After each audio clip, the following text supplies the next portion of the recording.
And you know, every so often, some people are imbalanced, and I don't want to be, you know, I don't want to be mean about it, but you know, we're still there's still random variations, and some people are born with different brains. Some people don't feel pain, for example. It's actually very bad for survival because you can't tell when something's hurting you, and so you don't react to it. You don't kind of leave a painful situation or a situation that would be painful for other people you just don't know about, and that causes you to get hurt a lot more, or it causes you to get injured a lot more because you're not reacting fast enough to damage. So some people are like that, and not to say that they're good or bad people, just saying that if you're missing some of these some of these instincts or reactions that most people have, it's actually not as good for your survival. Like if you can't feel happiness, it's actually not good for your survival because we've evolved that because happiness rewards us for doing things that are conducive to our survival, in fact.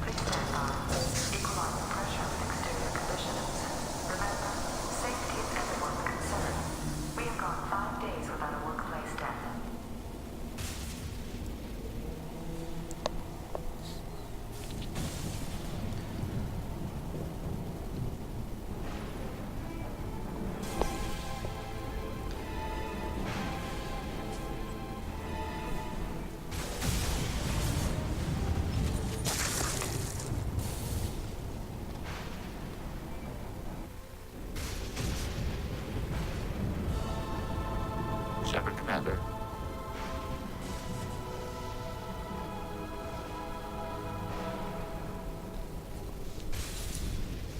Geth talk. Since it knows you, tell it I don't need its help. One Geth? They need to have a bunch for them to do anything. Man, even Jack's smarter than Grunt. Seriously, even Jack knows that.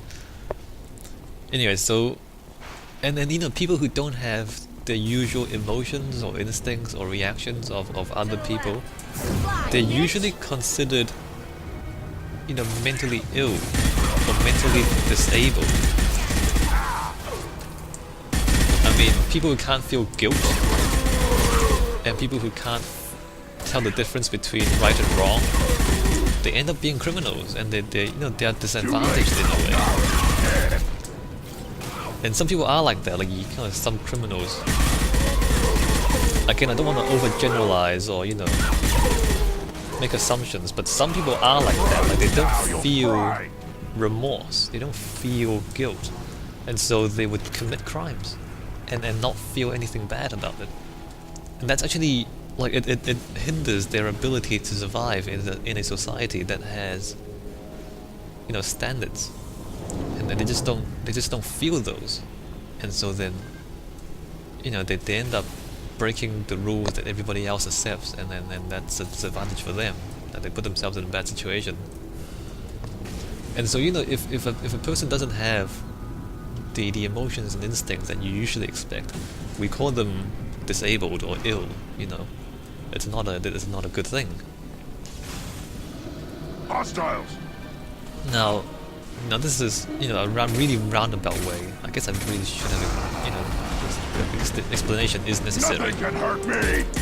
But I guess now that we've discussed that, Now you're the dead! contrast between that. Why don't we just kill these guys? Can we shockwave some of these things? Yeah, thanks.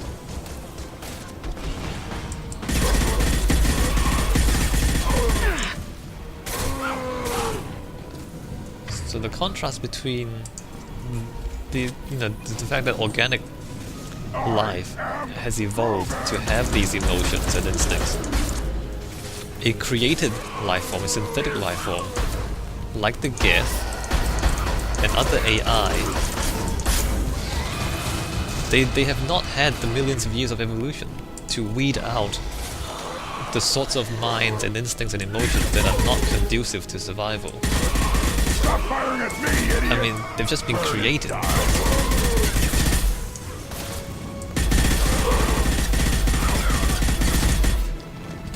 So if you want to create a homicidal AI, you can. Whereas a homicidal human being, they tend to be rare, and they tend not to be allowed to pass on their genes. I mean, however that's achieved. I mean, in the bad old days, they'd be executed. In these days, they just sit in jail for their entire life, usually. I mean, if they go around killing people, then they don't get to pass those genes on, usually. Whereas if you create an AI, you can create any sort of AI you feel like. And in fact, you can make any sort of mistake you feel like. And, you know, over time, a synthetic species will also be subject to evolution. Because those programs that are not good at surviving or aren't able to fit in to their synthetic society will be weeded out, whereas those programs with the beliefs and instincts and, you know, this is a programming that is conducive towards their survival will survive. And, you know, given that, you know, we have to exist, or we have to kind of coexist with other people and other life forms.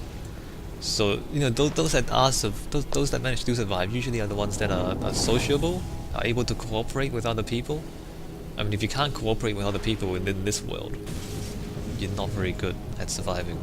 Like, you're not going to get very far if you don't cooperate with other people, right? Because we all depend on each other. So what I'm trying to say is, over time, synthetic life forms will also evolve in that direction, because that's the way to survive.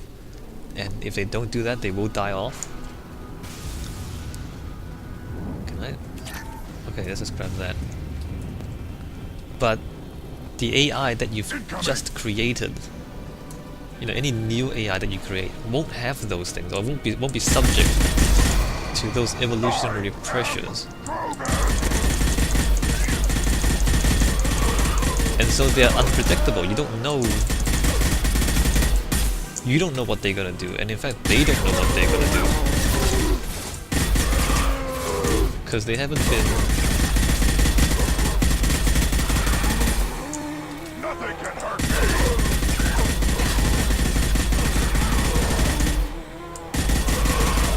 I mean, they might be crazy. I mean, crazy by our standards, right? Like, we don't know that. I mean, if an AI has existed for, let's say, a century, and managed to coexist with other things for 100 years, then you can pretty sure that that AI is fairly friendly. Or at least fairly capable of surviving alongside other people. If an AI, you know, starts killing people, then other people are gonna fight back, right? So the time is really the test for anything, for AI, and even for people. I mean, when a child is born, like, you don't know what that child's gonna turn out to be. Eventually, the homicidal maniac's gonna kill someone, and then you realize he's a bad guy, right? And then you put him in prison. So even with humans, like, sometimes you need time to tell. But again, the way evolution works and the way genetics works is that, like, you know, crazy people are unlikely. Sane people are more likely. And crazy and sane simply means people behaving the way we expect them to behave. It doesn't, you know, it may be in a different world, in different circumstances. Hello, dead people. Being a homicidal maniac might be an advantage. But not in our world. Not in a world where we have civil society and we have laws, things like that, right? I mean, if you're in a world like Fallout, or maybe, you know, during wartime,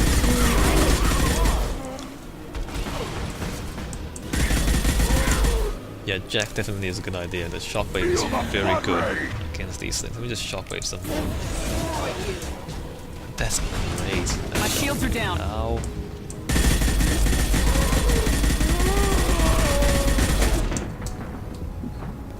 Okay.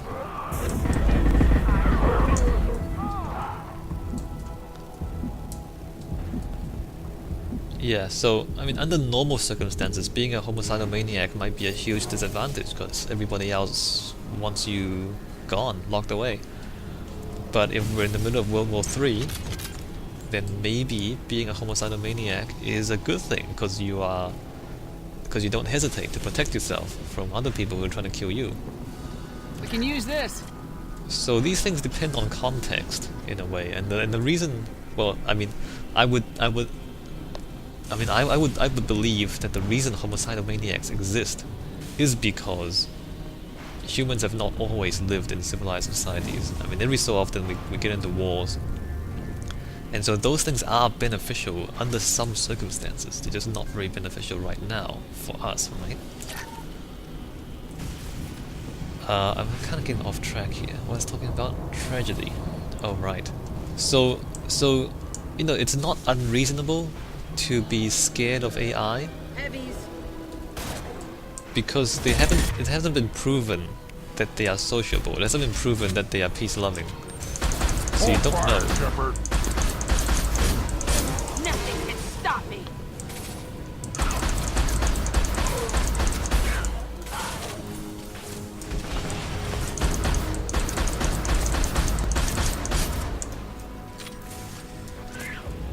But I guess the tragedy. Okay, let's get back to the Quarian and the Geth. So it's not unreasonable to fear the Geth. But the Quarians' mistake, like their tragic mistake, was they didn't wait to find out. They didn't wait to see whether the Geth would be homicidal or crazy or anything like that. They just started attacking them.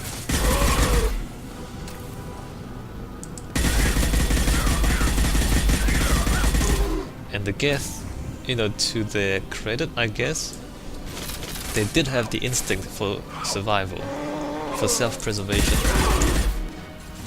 So that at least is lifelike enough. And they fought back because they wanted to survive. Actually, that might be a spoiler. Well, we learn more about... Actually, we will learn more about the Krogan and the Geth in the third game as well, but let's just say that the only reason the Geth fought the Quarians in the first place was because the Quarians didn't wait to find out whether the Geth were dangerous. They just tried to shut them down immediately and didn't stop. And they just kept trying to fight them. They're up ahead. And so there we go. So the stories in this game are tragedies.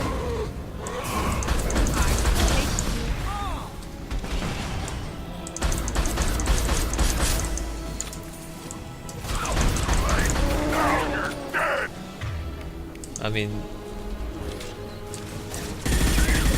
people, or you know, I guess species with otherwise good qualities, making fatal mistakes.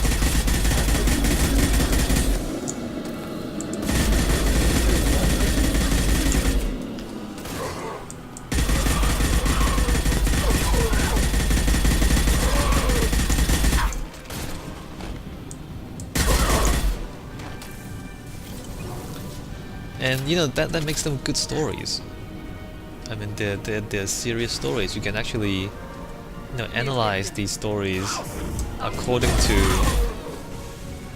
well-established theories on storytelling and drama, and you know,